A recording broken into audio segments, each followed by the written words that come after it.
Happy Monday. I think it's Monday. Today's Monday. How many people have been to a General Assembly event or workshop or something with us before? Raise your hand.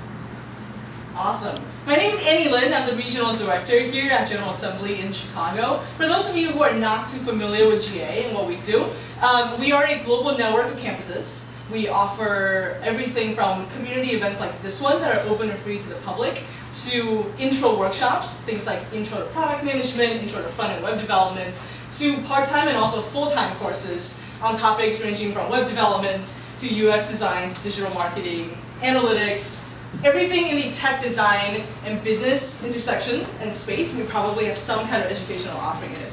We're actually in 13 locations worldwide, Chicago being our 12th. For a while, we were able to claim that we were the newest GA campus, but we opened in Austin in December, so we are no longer able to say that. So really excited to have all of you guys here tonight with us. One thing to mention before I forget, we actually have a 10-week part-time digital marketing course starting on April 1st. It's 2 nights a week for 3 hours a night, and it's going to dive a lot deeper into a lot of the topics that Pierre is going to talk to you guys about today. So if you guys are interested in diving a little deeper and learning a lot more about digital marketing, definitely come chat with me. That course starts in early April, part-time, 2 nights a week. You're going to learn a ton. With that, I'm going to hand it over to Pierre Du Bois, who is the founder and also principal at Zimana, has a very impressive and extensive history with everything in the digital marketing space, from analytics to SEO, almost anything you can think of, he's a pro. So really excited to have you guys with us here tonight and enjoy the talk, and I look forward to talking to a lot more of you afterward as well. Pierre. Thank you.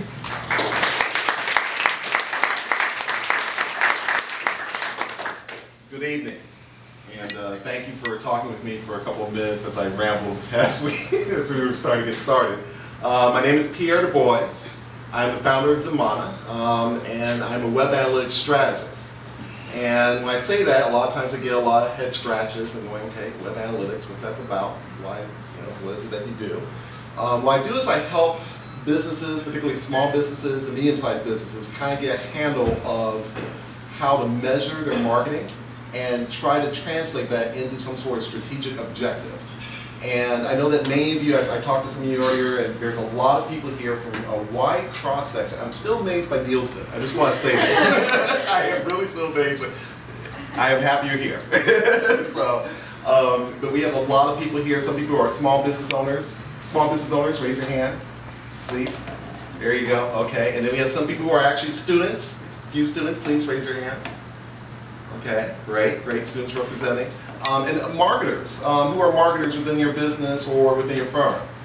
Quite a bit. Okay, so as you can see, we have a wide cross-section of people. And this is, so I decided to do for this presentation, I kind of figured it would be this wide, maybe not quite this wide, but I want to make this fun and at least make this kind of a primer to help you understand what's going on in digital marketing. I know that you hear bits and pieces.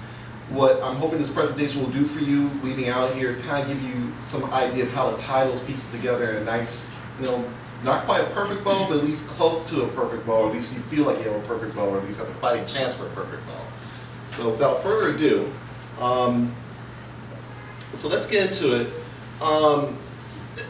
As you can tell, digital marketing is taking a lot of different forms over the last few years in particular. You're starting off trying to do a journey and you're really not sure where to start. There's a lot of different places to start. I want to walk you through a little bit of this just to kind of give you some ideas, at least from what I've experienced. In my background, when I started Zimana, I actually started in Brooklyn, New York. I'm a Gary, Indiana native, but I was in Brooklyn at the time when I started Zimana. And a lot of what I started doing is taking note of a lot of the signs and what sort of social media was being placed on there. And at that time, you may not quite see it, but right here, is a QR code, and QR codes kind of sound dated now, basically, but at that time it was a big deal trying to have someone connect to your media. And this one image right here definitely is YouTube, but it looks like YouTube from far away, but if you look closer in, this is actually from Pinterest, embedding a video into, or in this case a Google Hangout, into Pinterest. And so you have a little bit of cross media that's going on that you have an opportunity to do from time to time. You have partners that you work with. This is a tweet I actually had to snip the image here, but this is a tweet from earlier when I first started working and writing for allanalytics.com. And this was one of the first tweets. I tweeted my first article for them, and then I retweeted it as well. And the reason why I bring this up is that you've heard a lot about content marketing. Your partners are becoming more and more important. We're going to talk a little bit about that when we talk about local SEO.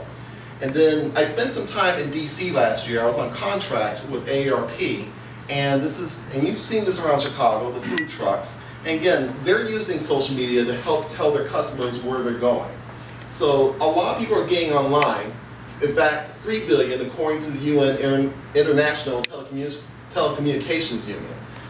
3 million people are 3 billion internet users. That's quite a bit of users and quite a bit of places to start off at.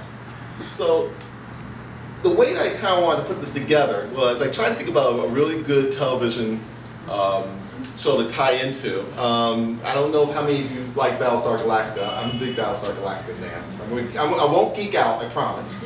But, but I thought this was kind of a great way of tying it together. If you think about it, just, this is a reimagine, don't go back to the one in the 70s.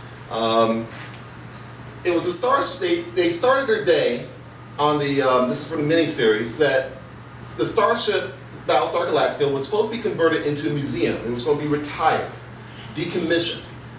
And on decommission day, the ship became the only defense of the human race against the Cylons. That's a big swing. And digital kind of has that feel to it, at least for a lot of small businesses. Sometimes you start off at one point and you find yourself going to someplace else that you really didn't expect to go.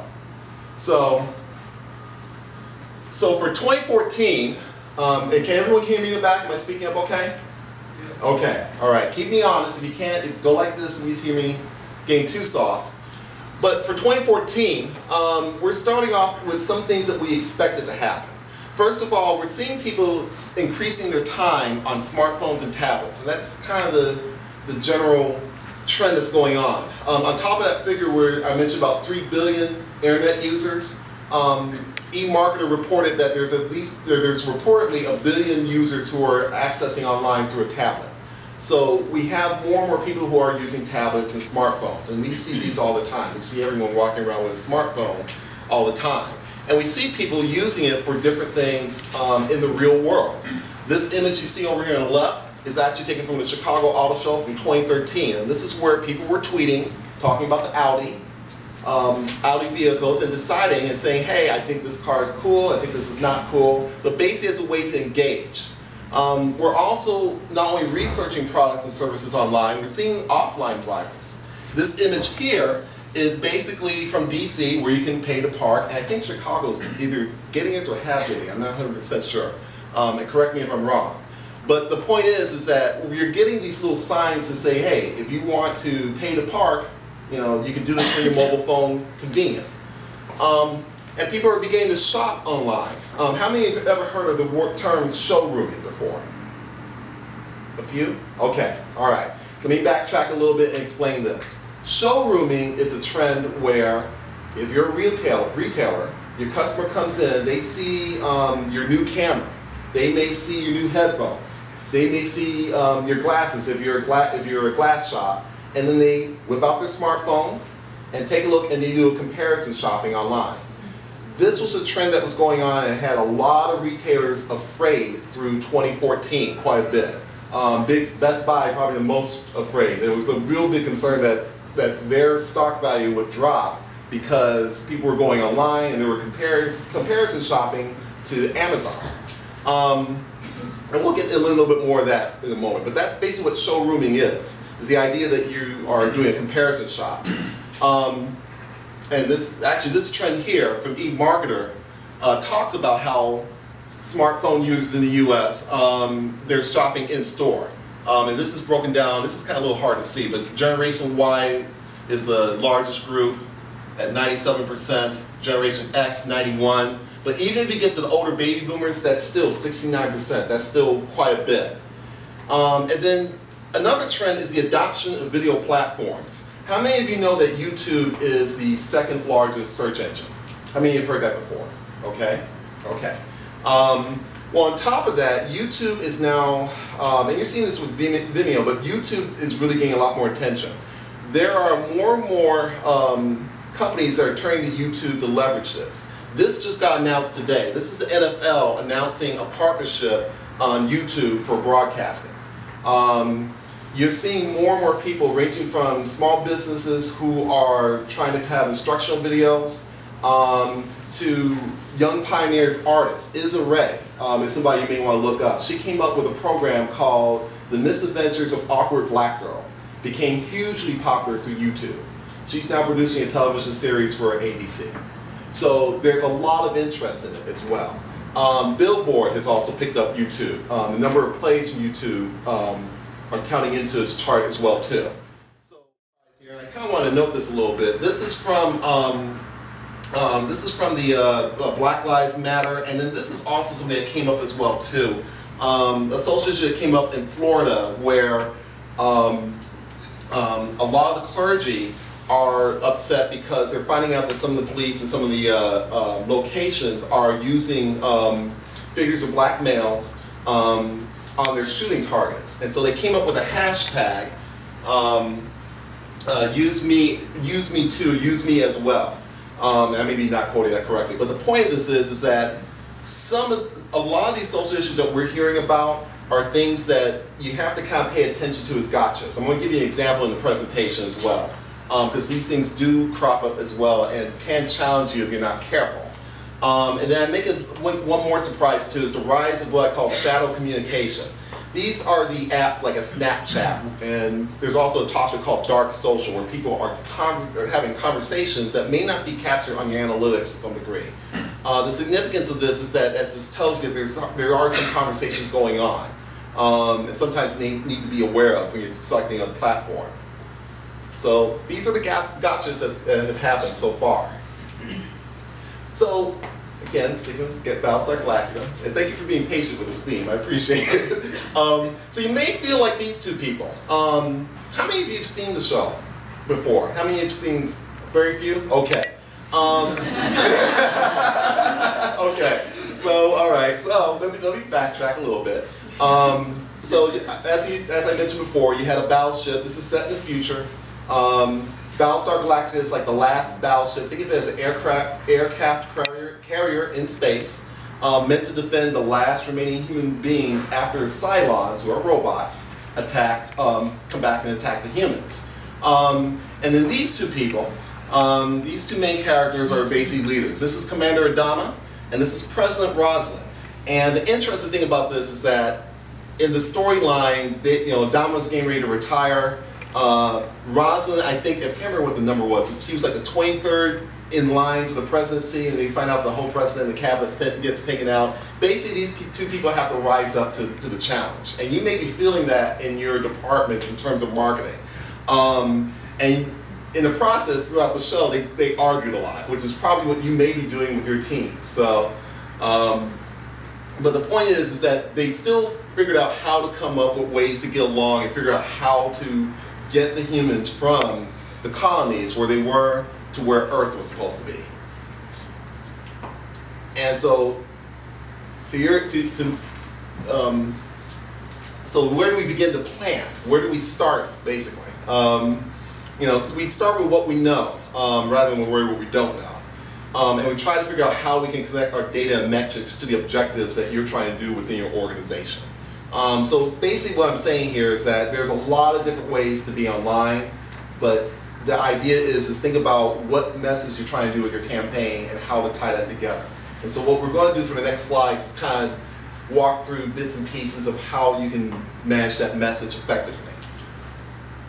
A real quick talk about SEO. How many of you have heard of SEO before? Okay, now let me ask a question. How many of you still get confused on what SEO is supposed to do? Only a few. Okay, good. That's good. That's actually, I like that. If this was maybe 2 years ago, I probably have a room full of people raising their hand. The good news is that I think people are starting to understand SEO to some degree. When I first started, this is now my 6th year with analytics. It was a rough time in New York. I'm going to say that basically, but in the process, I learned how to talk to people to explain what SEO should do. It should be a foundation for your digital strategy. But that foundation has been changing. A lot of times we hear about alerts, but we don't have a real good idea of what those alerts are walking us to. That's what this chart is meant to explain. This is basically Google, so if you've heard of Panda, Penguin, Hummingbird, and Pigeon, you've heard of Google. And Google has made this sort of progressive move from, started looking at the search algorithm, trying to get rid of the low quality sites, things that they thought were very spammy. When they did Penguin, they started focusing on link tactics and preventing black hat link tactics, things where people were focusing too much on a link. Hummingbird was meant to increase the accuracy for conversational speech. How many of you ever pulled out your smartphone, opened it up, and when you did a search, you spoke into it? How many of you have ever done that before? Yeah, I find myself doing that much more often than anything. I think once I traded phones, I was like, I can speak, this is great. That's happening more and more. And Google's using that to help develop the accuracy in search, basically. And then Pigeon, which came out last year, was focused more on local clues, and we're going to get into a little bit of local SEO. A lot of this was trying to get people to think about the fact that if you're opening up your phone and you're speaking into it to do a search, you're pretty much on the go. You might be walking around downtown Chicago. You might be on the Magnificent Mile. You might be in Pilsen. You might be in any neighborhood trying to find, the laundromat, the restaurant. So the idea is that Google worked, and I'm not sure what's coming down the pipe for 2015, but a lot of this is focused into local clues, more into the query by speech. And so the idea that you want to look at is thinking about how do you do a local SEO. And there's some variation on this, but basically the idea is that some people hear this and think, oh, this is brand new. It's somewhat new. The idea is that you want to think about where you can logically put some sort of keyword that's talking about your location. It may be Chicago. It may be a Pilsen. It may be a neighborhood. And the idea is to look at how you can put it within the URL, within the meta description, and then even in the image file names. That can actually be helpful as a strategy. And it's usually based, and this is again where the optimization comes in, is you're looking at what combination works with you. You may find that you might want, if you have a website, yourwebsite.com, you may find that maybe having a dedicated landing page for, I had Chicago Lawn Care, this is a light example, but you may find like maybe a dedicated page within your site might be a great way of driving people or having something dedicated for local.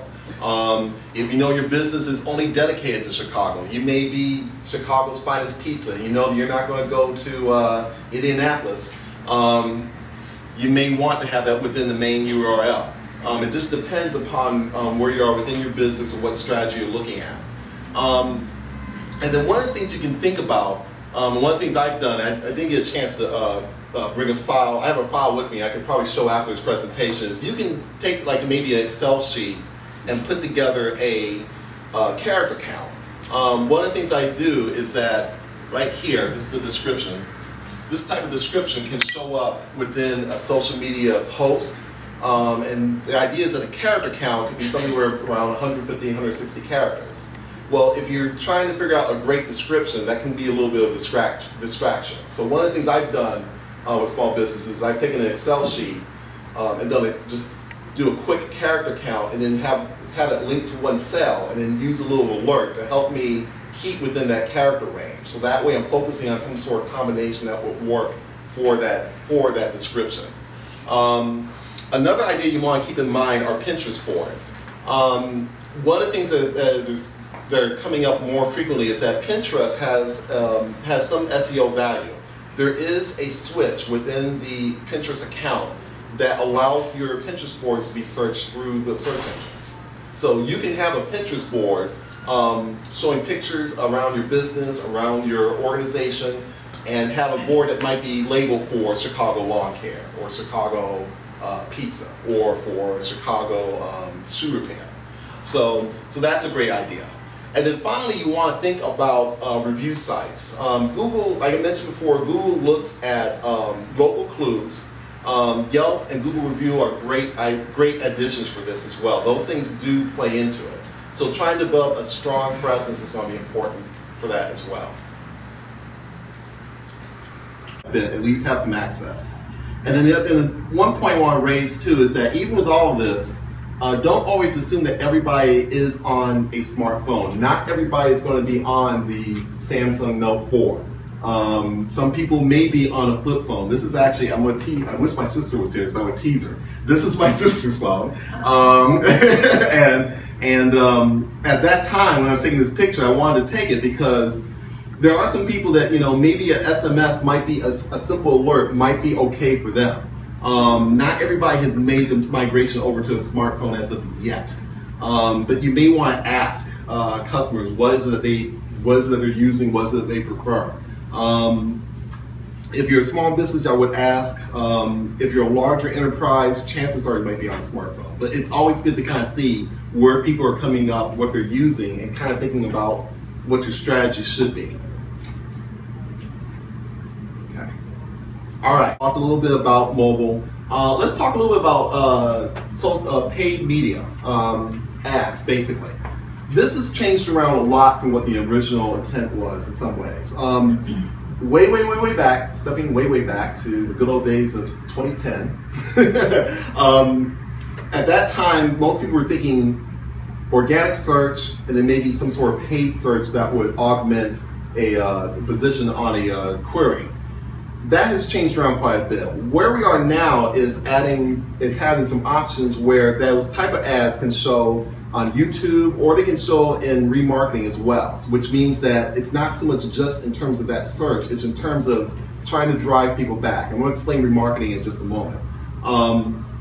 So the other thing is that within some of the social media sites like Facebook, in fact, Facebook announced that I think 2015, this is the year they're coming into that, they're looking very critically at how you post in terms of advertising. They want it to be more of a natural conversation, not something where it's too spammy.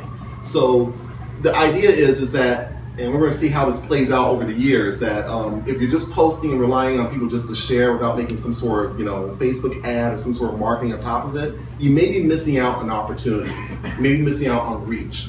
So I wouldn't plan just solely on that. Instead, what you want to do is think about paid media campaigns as kind of like a layer, basically. If your budget is very constrained, think about the events that you do. I'll give a perfect example is this event right here. I used a Facebook ad to help broaden the awareness for this event tonight as well. Had about maybe, if I remember the number correctly, 41,000 impressions. I think it was like 112 people that actually came to the page on the site. But the point, I apologize. There we go.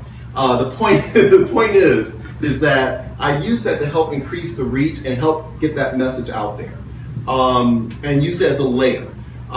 If you haven't heard the terms earned media, owned media, that's a great way of organizing it. Earned media is basically the comments that people do or actions that people do through sharing. So example would be a post where someone naturally has shared it because they actually liked it. Owned media might be your own site, it may be your own web page that you control. And so the idea is that you can use a remarketing campaign where you can help drive people back to either something that you have happening on a social media where there's an earned media with, hey, join the conversation, or something on an owned media where you're trying to drive registrations. What remarketing does, this is sort of an example here. This is a Twitter card. This is not very, I don't know if you can see the resolution very well, but this is a Twitter card. This is what I used for the Chicago Small Business Expo. And so what I did with this is I used this to kind of have a picture, kind of showing, again, this was me talking, kind of setting the expectation, which is important. Joined my Google Analytics workshop on October 3rd. And so the idea was this ran within my Twitter stream and had a reach beyond just my Twitter followers, and ran in such a way where it was kind of helped to drive people back to a landing page where they can come and register. Twitter also has a version of this called a remarketing, where you can also use it to drive back to your web page as well. Facebook also has remarketing, and I'm trying to think who else as well. And I think Pinterest has a version of it, but it's a little different because it's more about the pins and shares. But the idea of it is that if someone's on a particular platform, they may see an ad, go to someplace else, come back again, and see that ad again, and help remind them to come back to that particular site or that particular page. So that's where the remarketing value comes in. Okay, hashtags, everybody's favorite conversation. So at least mine, basically. Know what hashtag means in the world. I thought this was a great stat from eConsultancy. This is a little old, this goes back to 2013, but it kind of gives an idea. 20% of consumers think hashtags are mainly useful for researching products, half would share hashtags for valuable coupons or deals. So what this is saying is that people are starting to understand that hashtags are an important part of their experience. And they can be used to start a conversation. Obviously Obama from the State of the Union used it. And you can occasionally see Twitter chats. How many have ever participated in a Twitter chat before? Okay, let me ask another question. How many people don't know what a Twitter chat is?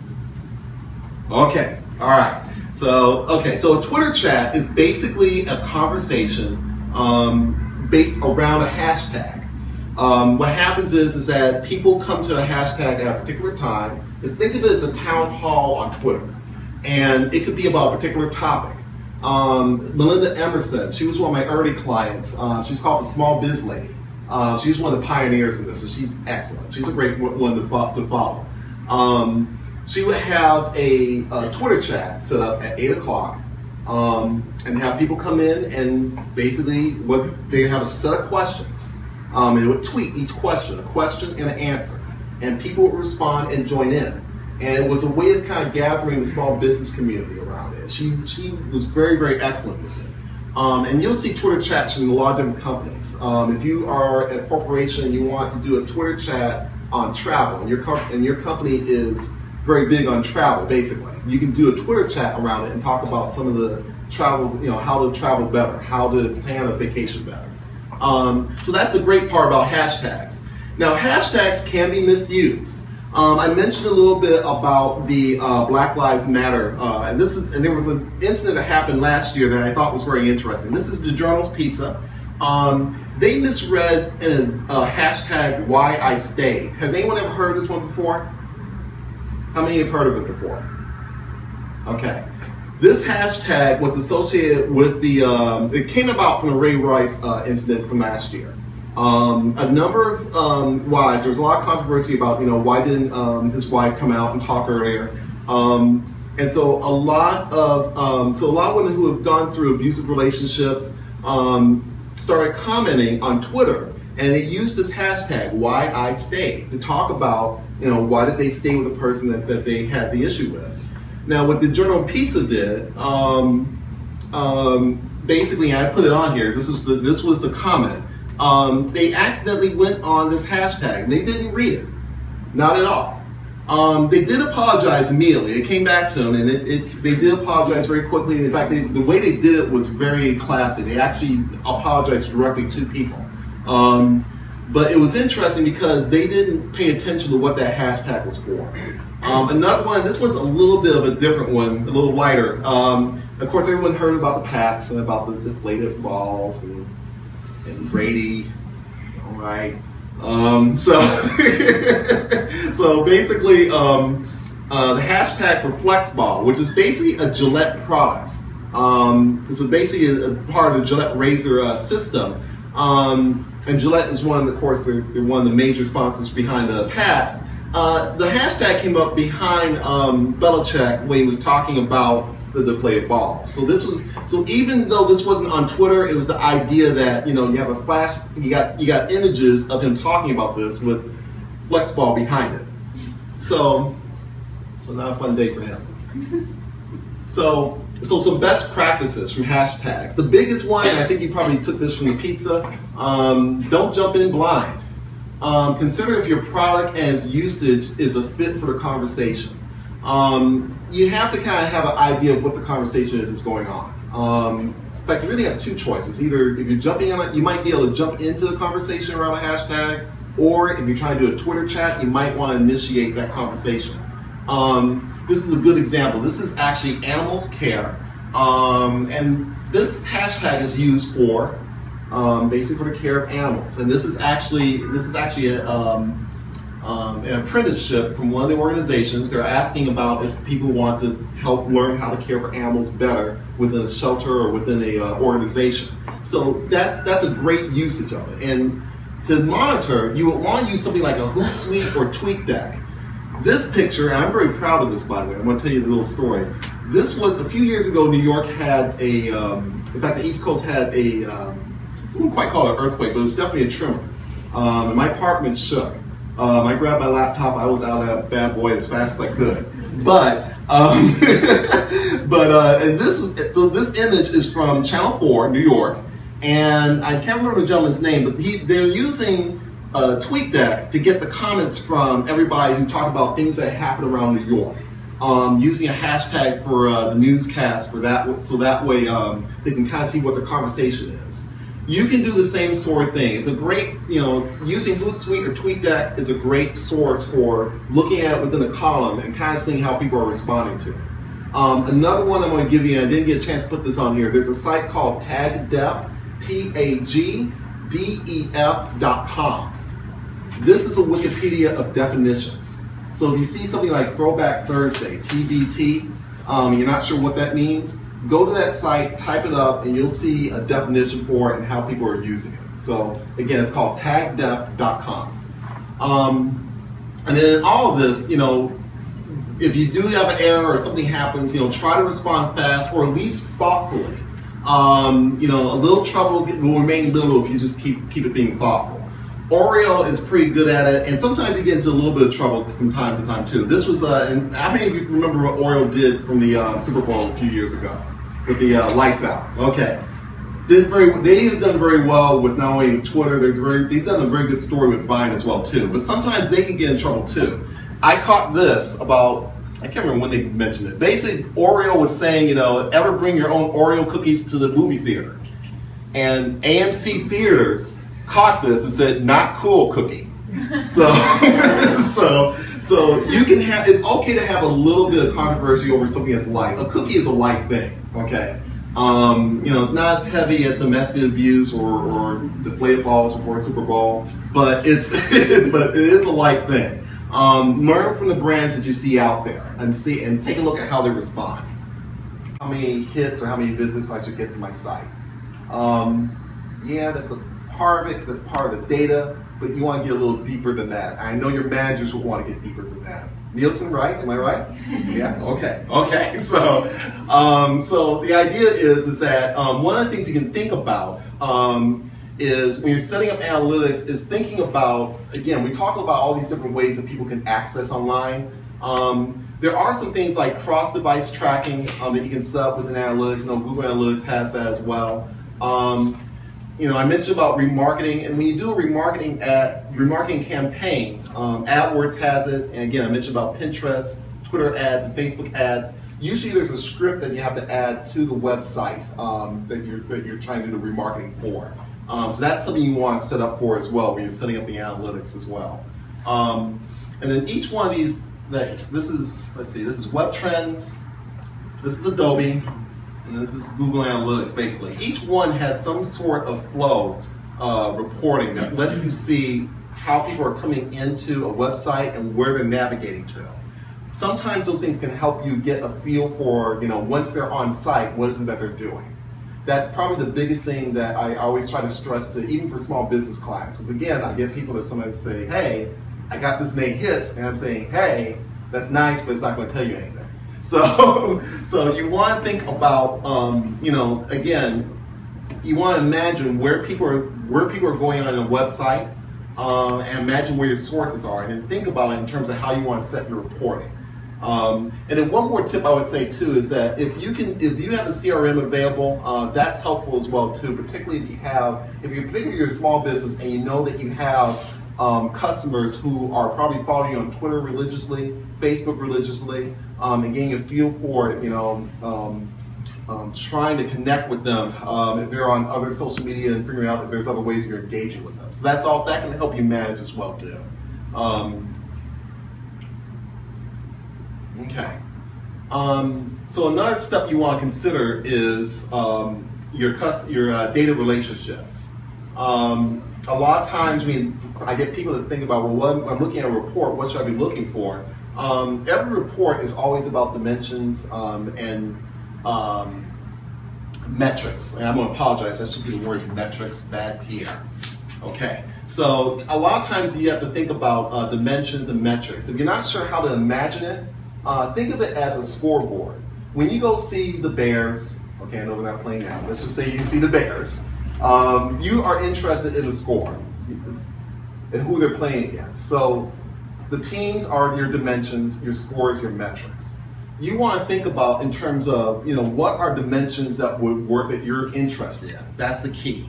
And you can set this up a couple different ways. I mentioned a few things here. The basics, you can always set up a custom dashboard. At least Google Analytics, you can do a custom dashboard. And there's some custom tools that are available, ranging from Tableau, Data Hero, and then Supermetrics. And this is one that I've used. This was originally called GA Data Grabber before they changed the name. And what I did was for one of my clients had about, they get about 1 million visits to their site now every year. One of the things that we had an issue was that we're trying to figure out how to measure a lot of their content, which pages were getting the most visits and what ideas could generate from the content. And so what we did was we used Supermetrics to pull that Google Analytics data into a spreadsheet.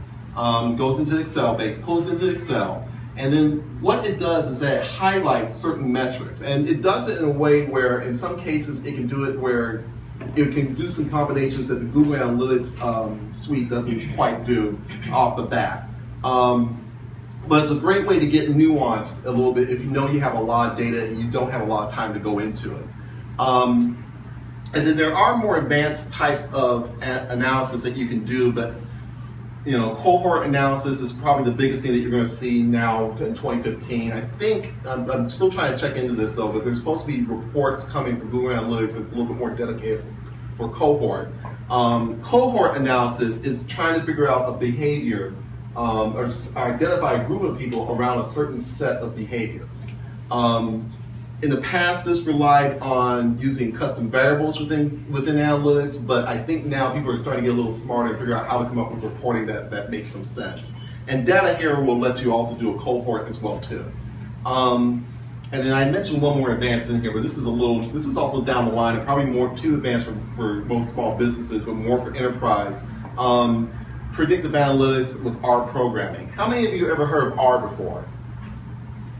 Wow, cool. Okay, this is a great audience, love it. So yeah, R is becoming more and more popular. Just recently, Google just bought Revolution Analytics. That was the big news, I think, a couple of days ago. R is becoming much more popular for allowing people to come in and kind of, figure out some, model basically. And it's open source. It's free. But a lot of people are really liking the idea that they can get much more nuance in terms of segments and ideas. So you'll probably see more with that as the new year keeps going through. Almost done here. We got a couple more slides. Now, I mentioned earlier about mobile. Page load speed is becoming a big deal. And of course I can say, yeah, minimize page load speed. And I was like, well, what is that? How do you do that? A little backup on this. Basically, the idea is that, and this was technically always important. It wasn't, just suddenly important. But it's just that as we've gotten more mobile devices, more tablets, we have to think much more creatively about what loads into those devices. So the idea, target for about an average under 3.5 seconds. You may have spikes, but you want to have an average that's low. And then there's reports at least within Google Analytics that gives you some general guidance of which elements or which portions of your site are giving you some trouble. The only thing about this is that they usually give, in terms of general guidance, I would still say you still want to use something like a browser diagnostic tool to get a little bit more accuracy in highlighting elements. And there's Chrome is popular, there's plugins for Chrome, plugins for Firefox, and then there are online tools. This is Pingdom, Pingdom.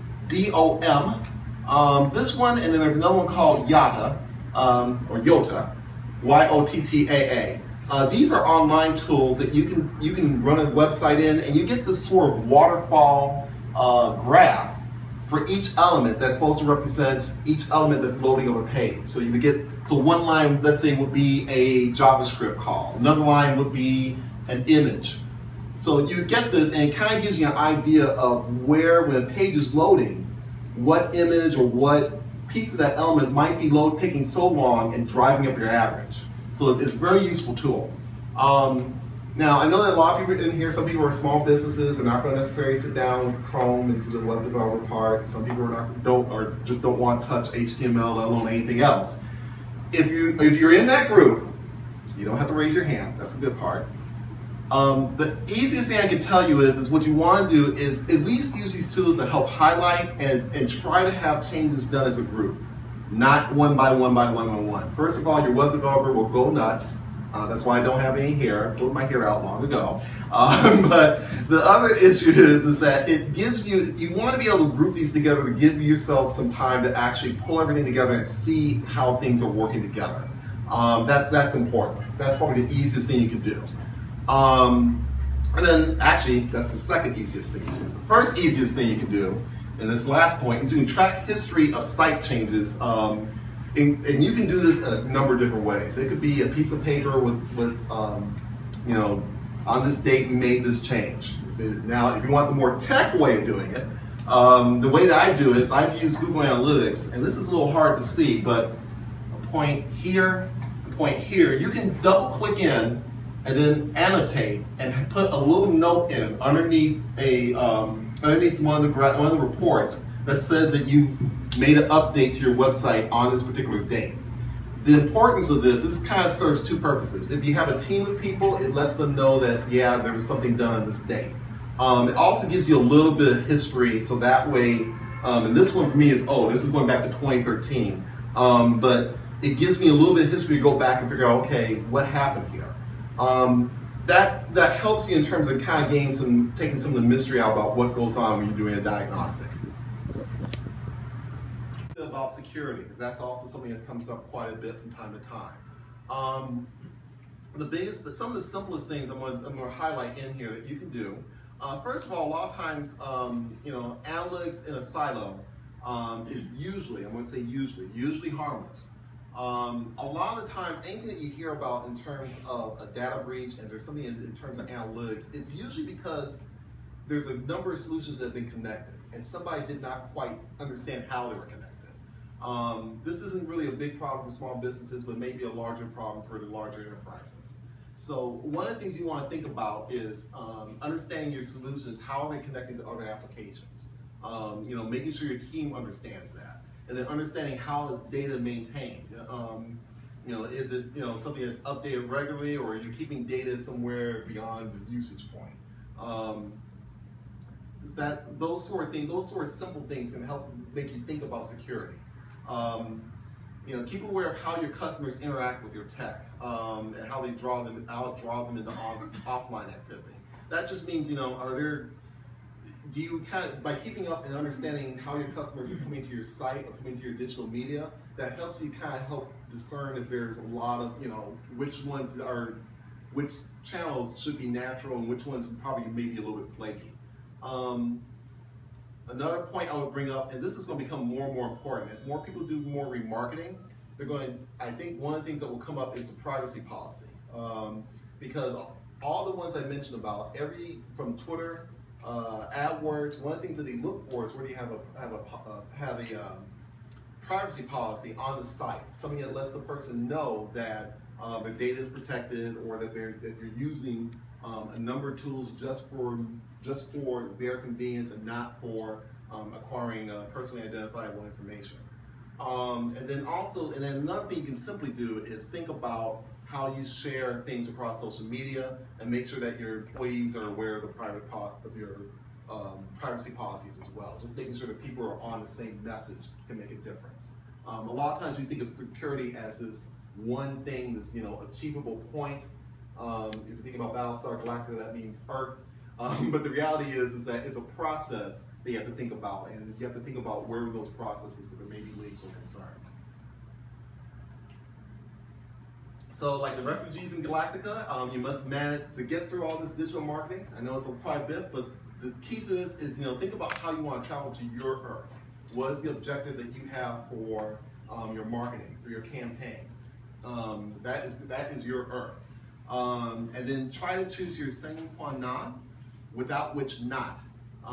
Basically, those things that without it, you don't have a campaign. That's the best way of thinking about what is it that you can start, where to start in terms of your digital marketing. And with that, I'm going to say thank you and take some questions.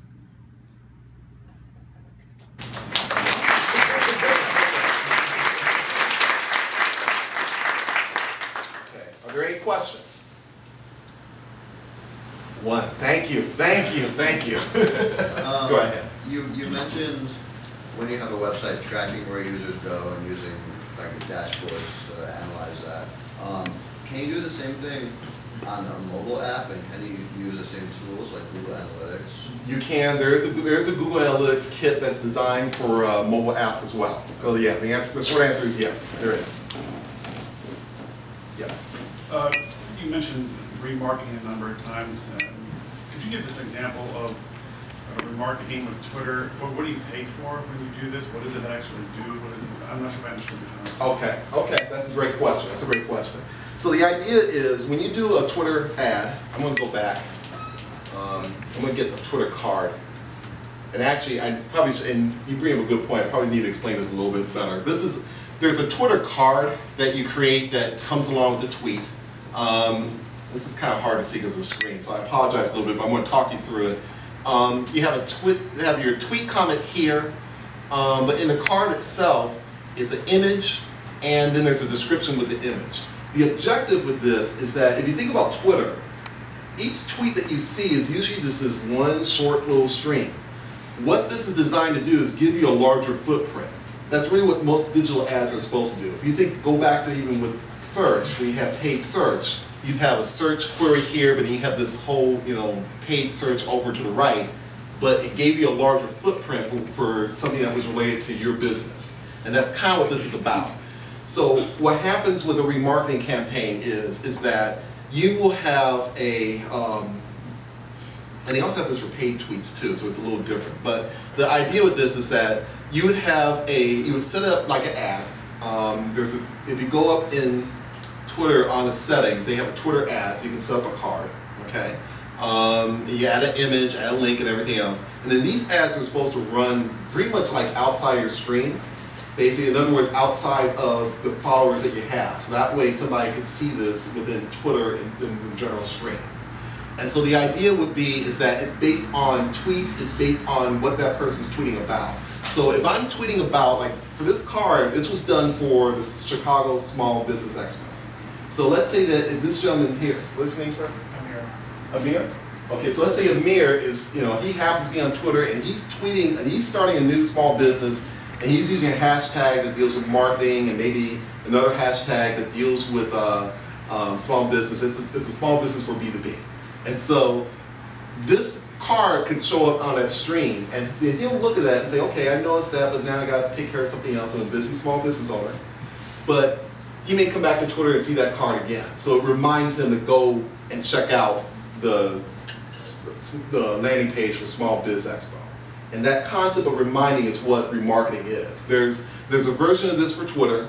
There's a remarketing. I know there's a remarketing for Facebook. AdWords has remarketing as well too. In fact, AdWords is kind of most interesting because you have a couple of options in terms of having the ads run not just within search, but within YouTube and in other platforms. But the idea is that instead of having the ads just kind of pop up, it's serving as a reminder.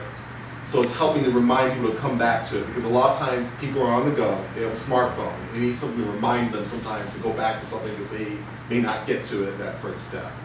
Does that make sense? I think so. Okay. That's a great question. Thank you. Any other questions? I know the students have questions. Come on now. Come on. Thank you. Thank you. Yes. So when you're talking about SEO, I was just wondering if you knew of any websites where that kind of give you a preliminary intro, like free lesson on what that is. Like, have you heard of Code Academy? Code Academy, yes, I've heard of Code Academy. You know how it like teaches you through like a free, or like Duolingo or something? I would look at Moz. Moz is really good. There's Moz, Search Engine Journal, SEJ, Search Engine Journal, Search Engine Watch. Those three are kind of the big kahunas for search. They usually have a lot of news, a lot of information, particularly SEJ, and SEW. I always get those confused, so forgive me. Those are really, really good. And then there's other sites that do pretty well as well. There's one called CMS Wire that has a lot, it's a little bit more general marketing, but they have a lot of good information as well too. But those three, I would try those three first. They're not quite like a Code Academy, but they'll let you get the swing of what's going on. There's a lot of great writers for it. That's a good question.